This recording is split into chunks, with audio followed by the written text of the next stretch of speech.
ہمارے اندر اس کے لیے ایک جوش، ایک ولولہ ہونا چاہیے، کیونکہ 20 روزے رکھ رکھ کے انسان کے اندر کمزوری آ چکی ہوتی ہے، لیکن جو آخری 10 دن آتے ہیں نا، یہ انسان کو ایک طرح سمجھیں کہ جیسے کوئی گاڑی کو دھکا دے کر کوئی سٹارٹ کرتا ہے نا، دوبارہ جمپ سٹارٹ ہوتی ہے، تو ایک طرح سے ہم دوبارہ جیسے فیول ملتا ہے، تو ایسے ہی ہم کو نا پیٹرول فیول ملتا ہے، تو ہم ایک بار پھر جوش اور خروش کے ساتھ اپنے اندر نا ہمت پیدا کرتے ہیں، اور اس رات کے لیے ہم اپنے آپ کو تیار کرتے ہیں۔ اور وہ خوش قسمت ہے جو اس رات کی بھلائی پا گیا، اور بدقسمت ہے جو اس رات کی بھلائی سے محروم رہ گیا۔ اس رات کی تلاش میں اگر پورے 10 دن بھی عبادت کرنا پڑے نا، تو کوئی مشکل کام نہیں ہے، کیونکہ پورے سال بھر تو ہم سوتے رہتے ہیں۔ سال میں کیا 10 دن ہم اپنے لیے نہیں نکالیں گے، اپنی آخرت کے لیے، اپنی قبر کے لیے ہم نہیں جاگیں گے، ہم نہیں محنت کریں گے، اور یہ تو کوئی مشکل بھی نہیں ہے۔ یہ تو رسول اللہ علیہ وسلم نے ایک حدیث میں کہا ہے کہ اس رات کو رمضان کے آخری عشرے میں، یعنی 10 دنوں میں، 10 راتوں میں تلاش کرو، اور ایک دوسری حدیث میں آپ نے فرمایا کہ آخری طاق راتوں میں اس رات کو تلاش کرو۔ پھر ایسا ہوتا ہے کہ اکثر چاند کے بارے میں نا ہو جاتا ہے، بندے کو فکر لگ جاتی ہے چاند کا نا، کہ چاند جو ہے ہم نے ٹھیک طرح اس کو فالو کیا ہے یا نہیں کیا ہے۔ تو اگر آپ 10 ہی دن اٹھیں گے، جاگیں گے، تو آپ کو اس میں تسلی ہو جائے گی کہ اگر میری طاق رات نا، کبھی بندہ ہوتا ہے نا کہ کیا پتا چاند کی پہلی ہم نے ایگزیکٹ پائی تھی نہیں پائی تھی، ہو سکتا ہے وہ دوسری ہو، تو اس طرح آپ 10 دنوں میں اگر 10 راتوں میں عبادت کریں گے تو آپ کو وہ رات کسی نہ کسی رات میں مل جائے گی۔ تو ابو ہریرہ رضی اللہ تعالیٰ راوی ہیں، رسول اللہ علیہ وسلم نے فرمایا بلا شبہ اس رات فرشتوں کی تعداد زمین پر کنکریوں سے بھی زیادہ ہوتی ہے۔ ایک اور حدیث کا مفہوم ہے، انس رضی اللہ تعالیٰ عنہ کہتے ہیں رسول اللہ علیہ وسلم نے فرمایا لوگو، یہ مہینہ جو تم پر آیا ہے اس میں ایسی رات ہے جو 1000 مہینوں سے بہتر ہے۔ جو اس رات سے محروم رہا وہ بدقسمت ہے، بد نصیب ہی محروم رہے گا کہ جو اس کو یہ خیر نہ ملے۔ آپ دیکھیں کہ اس دنیا میں چھوٹی چھوٹی حکومتوں کے فیصلے کیے جاتے ہیں، تو بڑی وہ دن جو ہوتے ہیں بڑی اہمیت کے حامل ہوتے ہیں۔ تو اس رات پوری کائنات کے جو ہوتے ہیں نا، کائنات کے لوگوں کے جو فیصلے ہوتے ہیں وہ کیے جاتے ہیں۔ تو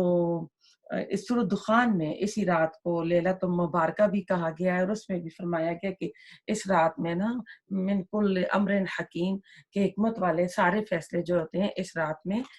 کیے جاتے ہیں۔ تو ایسا ہے کہ یہ رات بڑی قدر و منزلت والی ہے، بڑی یہ فیصلوں کی رات ہے، اور 1000 مہینے بھی لگا دو نا تو اس کی قدر و منزلت، اس کی قدر و قیمت کو ہم نہیں سمجھ سکتے۔ صحابہ کرام کا سوال تھا، تو فرمایا تھا کہ پچھلی امتوں کی عمریں لمبی تھیں، اور کیونکہ رسول اللہ علیہ وسلم کی جو امت ہے اس کی عمر جو ہے وہ کم ہے، تو اس میں اگر اس ایک رات میں یہ اعمال کریں گے تو اللہ تعالیٰ نے ان کے لیے خاص طور پر یہ صورت نازل کی، تو ان کو ہزاروں مہینوں سے بہتر۔ تو اس کا تقریباً کیلکولیشن کی گئی تو یہ بنتا ہے 83 سال اور 4 مہینے، یعنی ایک رات، یعنی پوری رات تو کوئی عبادت کرتا ہے نہیں، رات کے کچھ حصے میں عبادت کی جاتی ہے۔ تو اگر ایسا ہے کہ اگر مومن کو حریص ہونا چاہیے کہ اس کی خیر و برکت کو وہ حاصل کرے، اگر ایک رات کھڑا نہیں ہو سکتا تو آپ یہ سوچیں کہ دنیا کے چند ٹکوں کی خاطر، دنیا کے چند مال کی خاطر، ڈالرز کی خاطر کتنی قربانیاں دی جاتی ہیں، اور یہ 1000 مہینوں سے بہتر ہے۔ اور ان 1000 مہینوں میں بھی یہ رات آئے گی تو پھر کہتے ہیں یہ رات پھر اس کی جو وقت ہے، اس کی ویلیو جو آئی ہے 83 سال، اس کی وہ پھر بھی رہے گی۔ مثلا کسی شخص کی عمر 50 سال ہے یا 80 سال ہے، اور وہ 40 سال یا 45 سال تک ان راتوں میں عبادت کرتا رہا، کیونکہ شروع کے تو 20 سال جوانی دیوانی اسی طرح گزر جاتی ہے، لوگ اتنے سنجیدہ نہیں ہوتے ہیں اس رات کی عبادت کرنے کے لیے، تو یعنی جب اس کو شعور آیا تو اس نے اگر اپنی زندگی میں 40 سال کی یعنی یہ کی تو چلے 40 راتیں ہو گئی، 45 راتیں ہو گئی، تو اس کو اتنی تو عبادت مل سکتی ہے نا. تو پھر اس کو بھی آپ ملٹی پلائی کریں گے کہ وہ کیونکہ ہر رمضان میں آخری 10 دنوں میں عبادت تو کرتا رہا ہے، تو یہ رات تو 10 دنوں میں ایک رات کو تو آتی ہی رہی ہے نا طاق راتوں میں. تو جو اللہ نے جو تعداد بتائی ہے وہ کثرت کے لیے بتائی ہے، یعنی اس کی خیر و برکت جو ہے لا تعداد ہے. خیر کا لفظ استعمال ہوا ہے اور 1000 مہینوں سے بہتر ہے. 1000 مہینوں کے برابر بھی اللہ تعالیٰ نے نہیں فرمایا، کیونکہ رسول اللہ علیہ وسلم کی امت کی عمر جو تھی وہ کم رکھی گئی، تو ان پر جو اللہ سبحانہ تعالیٰ نے انعامات کیے ان کا معیار بھی اللہ تعالیٰ نے بہت اعلیٰ کیا. اور اللہ تعالیٰ نے بڑے نرمی والے جو مسئلے ہیں نا اس امت پر رکھے ہیں باللحاظ پچھلی شریعتوں کے ساتھ. اس لیے تو رسول اللہ علیہ وسلم کو کہا گیا وَمَا أَرْسَلْنَاكَ إِلَّا رَحْمَةً لِّلْعَالَمِينَ، کہ ہم نے آپ کو تمام جہانوں کے لیے رحمت بنا کر بھیجا، کیونکہ آپ کا پیغام یونیورس سے اور آپ کا دین جو ہے پوری کائنات کے لیے قیامت تک کے لیے، تو اس صفت کی بنا پر اس امت کی تھوڑی سی عبادت میں اللہ تعالیٰ نے برکت رکھ دی ہے. جس طرح معراج کے موقع پر آپ گئے تو 50 نمازیں تھیں، تو وہ کم ہوتے ہوتے 50 رہ گئیں، 5 رہ گئیں، لیکن اس کا ثواب جو ہے وہ پھر بھی 50 ہی رہا، کہ ایک نیکی کا جو ثواب ہے 10 گنا اللہ تعالیٰ نے رکھ دیا ہے. تو اس امت کے لیے اعمال کے لحاظ سے جو تنگی، تشنگی اور پیاس رکھی گئی تھی کہ کم عمر ہے، تو اللہ تعالیٰ نے ان کی اجر جو ہے لاتعداد کر دی ہے. پھر اس میں فرشتے اترتے ہیں، روح الامین جبرائیل علیہ السلام اترتے ہیں اس رات کو. تو پھر ایسا ہے کہ قرآن جو ہے نا 2 بار نازل ہوا ہے. ایک بار قرآن جو ہے لوح محفوظ سے بیت العزت، دنیا جو آسمان ہے بیت العزت پر اتارا گیا. پھر بیت العزت سے 23 سال کے عرصے میں یہ رسول اللہ صلی اللہ علیہ وسلم کے دل پر نازل کیا گیا، اور یہ پیغام جبرائیل علیہ السلام رسول اللہ صلی اللہ علیہ وسلم کے دل پر نازل فرماتے رہے. اب بندوں کو اعزاز مل رہا ہے جبرائیل علیہ السلام کے ذریعے بھی، کہ ویسے تو جبرائیل علیہ السلام کا اب کیونکہ سلسلہ جو ہے ختم ہو گیا، وہی کوئی نہیں ہے، نبی کوئی نہیں ہے، تو اس امت کو اللہ تعالیٰ نے اس رات میں کہا ہے کہ عبادت کرو، جھکو. وہ جبرائیل جو رسول اللہ علیہ وسلم کے پاس آیا کرتے تھے وہ تمہاری گلی میں بھی آئیں گے، وہ تمہارے گھروں میں بھی آئیں گے، وہ تمہارے محلوں میں بھی آئیں گے، وہ تمہاری مسجدوں میں بھی آئیں گے. علماء نے تعبیر اس طرح بھی کی ہے کہ جب انسان اللہ کے حضور جھک جائے، جس لمحے اس پر کپ کپی طاری ہو جائے، کانپنے کا جو ہوتا ہے کیفیت وہ طاری ہو جائے اور اس کی آنکھوں میں آنسو ٹپکنے لگے، تو یہ ظاہری علامت ہوتی ہے کہ فرشتوں کا نزول اس وقت ہو رہا ہے اور اللہ کے اذن سے آتے ہیں، باذن ربی آئیے. تو یہ بھی بہت بڑا تصور ہے کہ کائنات کی کوئی بھی چیز اللہ کے اذن کے بغیر نہیں ہلتی. فرشتے اپنی مرضی سے کچھ نہیں کر سکتے. یہ رات ایک جشن کی طرح ہے، بندے بھی عبادت میں مشغول ہوتے ہیں اور فرشتے بھی آتے ہیں. ایک منظم مربوط نظام ہوتا ہے. کچھ چیزیں اللہ سبحانہ تعالیٰ نے پردے کے پیچھے رکھی ہیں. کائنات کی مخلوق جو ہے نا تسبیح کر رہی ہے، تو اللہ تعالیٰ کہتے ہیں کہ بلاک اللہ یشعرون، کہ تم اس کا شعور نہیں رکھتے، ہم بندے اس کو نہیں محسوس کر سکتے. تو ایسا ہے کہ کچھ بندے جب فرشتوں کے نزول ہوتے ہیں، اس طرح کی جب رات ہوتی ہے، تو کچھ بندے طبیعت میں خوشی محسوس کرتے ہیں، عبادت سے تھکتے نہیں ہیں. تو یہ چیزیں اس امت پر اللہ تعالیٰ نے بہت بڑی نعمت کی شکل میں اتاری ہیں اس امت پر. اور جبرائیل جو رسول اللہ علیہ وسلم پر وحی لاتے تھے، تو جب آپ کو معلوم ہے کہ یہود کو پتہ چلا تو پوچھا کہ اچھا بتائیں آپ کے پاس یہ وحی کون لاتا ہے؟ تو آپ نے فرمایا جبرائیل امین. تو وہ کہنے لگے یہ تو ہمارا دشمن ہے، یہ تو عذاب کا فرشتہ ہے، ہم تو نہیں اس کی بات مانتے. تو ایسا ہے کہ اللہ تعالیٰ نے شر کی بھی مختلف نوعیتیں اور ان کی مختلف شر کی بھی قوتیں رکھی ہیں. کچھ مخفی ہوتی ہیں، کچھ ظاہر ہوتی ہیں. جیسے شیطان جو ہے نا الذی یوسوس فی صدور الناس من الجنۃ والناس، کہ وہ خون میں گردش کرتا ہے اور وسوسے ڈالتا ہے. تو جس طرح شر کی مختلف